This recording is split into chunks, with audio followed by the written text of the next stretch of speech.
Why are you handing over your peace of mind to a misguided colleague? Marcus Aurelius believed workplace hostility is just natural friction, yet we treat it like a catastrophe. A rude email feels like betrayal. A critical comment feels like humiliation. A colleague's ambition feels like a personal attack. But what if it's none of that? What if it's just friction, the kind that exists anywhere human beings compete, collaborate, and protect their egos? Today we're going to explore how radical indifference can make you untouchable.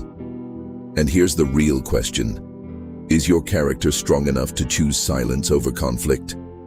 Because staying calm in a toxic workplace isn't about changing them. It's about refusing to be ruled by them. 1. The morning preparation, where the battle is actually won. Your workday doesn't start when you open your laptop, it starts before that. Most people wake up neutral. They walk into the office hopeful. They assume professionalism. They assume fairness. That's why they're emotionally wrecked by 10:17 a.m. Marcus Aurelius did something different. Before engaging the world, he prepared for friction. He told himself, "Today I shall meet people who are meddling, ungrateful, arrogant, dishonest." Notice what he did. He framed difficult people as inevitable forces of nature, not villains, not personal enemies. Weather. Rain does not fall to insult you. Wind does not blow to disrespect you. Your difficult colleague is the same. The first mental shift: frame the difficult colleague as rain. They are not an unexpected betrayal. They are a predictable condition. When you treat friction as abnormal, you react emotionally. When you treat it as natural, you respond strategically. Second shift: view hostility as ignorance, not vendetta. The passive-aggressive manager, the territorial co-worker, the insecure leader. Instead of, "They're attacking me," try, "They believe this behavior benefits them." They lack clarity. They lack self-awareness. They lack internal stability. This drains the poison instantly. If you see malice, you prepare for war. If you see ignorance, you conserve energy.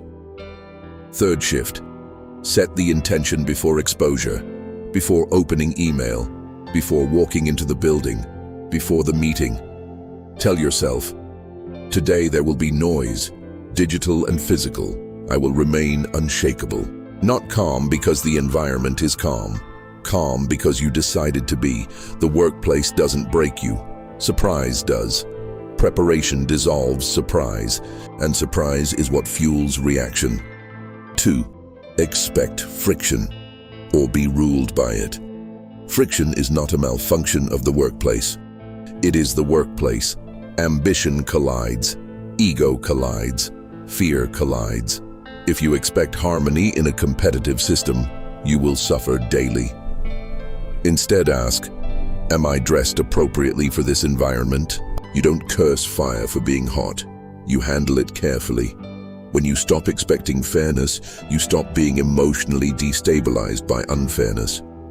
And that alone cuts your stress dramatically. 3. Stop making it personal. This is where professionals waste the most energy. Someone dismisses your idea. Someone forgets to include you. Someone takes credit. Your mind says, "This is about me." But often it isn't. It's about status. It's about insecurity. It's about fear. Marcus Aurelius reduced it to something simple. They do not know good from evil. They believe their behavior serves them. That doesn't make them right. It makes them predictable. And predictable problems are easier to handle than personal attacks. The second you stop narrating the story as, "They're against me," you free yourself. 4. Master the pause. Here is where control is either won or lost. The email hits. Your heart rate spikes. Your fingers move fast. That speed is weakness. Between stimulus and response is a space. Live there. Close the laptop. Stand up. Breathe deeply. Ask, "What response would I respect tomorrow?" The pause transforms you from reactive to strategic. Most workplace drama isn't caused by problems. It's caused by emotional immediacy. Slow down, and you remove half the conflict. 5. The only thing that's actually yours. Epictetus divided reality cleanly. Some things are up to you, some are not. Not up to you: promotions, office politics, other people's moods, whether your boss understands you. Up to you: preparation, integrity, tone, skill development. Whether you hit send. When you obsess over what isn't yours, you become anxious. When you operate strictly within what is yours, you become grounded. Every stressful moment contains both elements. Find yours, act there, release the rest. 6. Build the inner citadel. The workplace can feel like a siege. Deadlines, noise, judgment. Marcus Aurelius said you can retreat into yourself at any moment. Your mind is a fortress. The criticism doesn't wound unless you agree with it. The gossip doesn't stick unless you replay it. The tension doesn't control you unless you identify with it. Notice the physical stress response. Tight chest, fast breath, clenched jaw. That is a sensation. It is not a command. You can observe it without obeying it.